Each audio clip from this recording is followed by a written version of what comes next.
আসসালামু আলাইকুম। অশ্বরোগ। আমি ডাক্তার সরোয়ার আপনাদের সাথে আলোচনা করব অশ্বরোগ নিয়ে। আপনারা যারা আমার ভিডিও দেখতেছেন তারা অবশ্যই বুঝতে পারবেন যে আমি যে কথাগুলি বলতেছি সেই কথাগুলি কতটুকু সত্য। অশ্বরোগ হইতেছে আপনারা টুকিটাকি চিকিৎসা করতেছেন, অনেকে আছে অপারেশনও করতেছেন, কিন্তু এই ক্ষেত্রে অপারেশন করে সুস্থ হইতেছে এরকম রোগীর সংখ্যা খুব কম।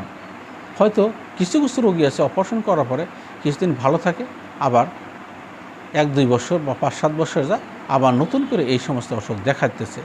কাজেই যদি আপনারা পূর্ণাঙ্গভাবে সুস্থ হতে চান তাহলে বিশেষজ্ঞ হোমিও ডাক্তারের সাথে যোগাযোগ করেন, ডাক্তারকে কিছু সময় দেন, দেখেন আপনি স্থায়ীভাবে সারা জীবনের জন্যই আল্লাহর মতো সুস্থ হবেন।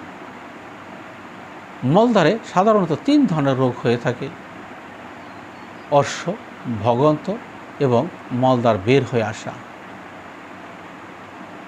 আপনারা সাধারণত আমাদের সাথে যখন যোগাযোগ করেন সবাই জানেন আপনার অর্শ হয়েছে, কিন্তু যখন ডাক্তারের সাথে যোগাযোগ করেন তখন ডাক্তার যখন রোগ দেখেন তখন সে সঠিকভাবে চিকিৎসা করতে পারেন।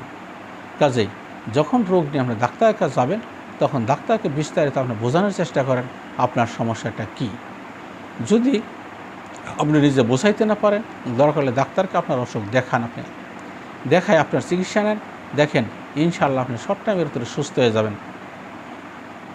অর্শরোগে কারো রক্ত পড়ে, কারো পড়ে না, কারো পুষ পড়ে, কারো পড়ে না, কারো ব্যথা হয়, কারো জ্বালা হয়, কারো চুলকানি হয়, এক একজনের এক এক ধরনের সমস্যা হয়।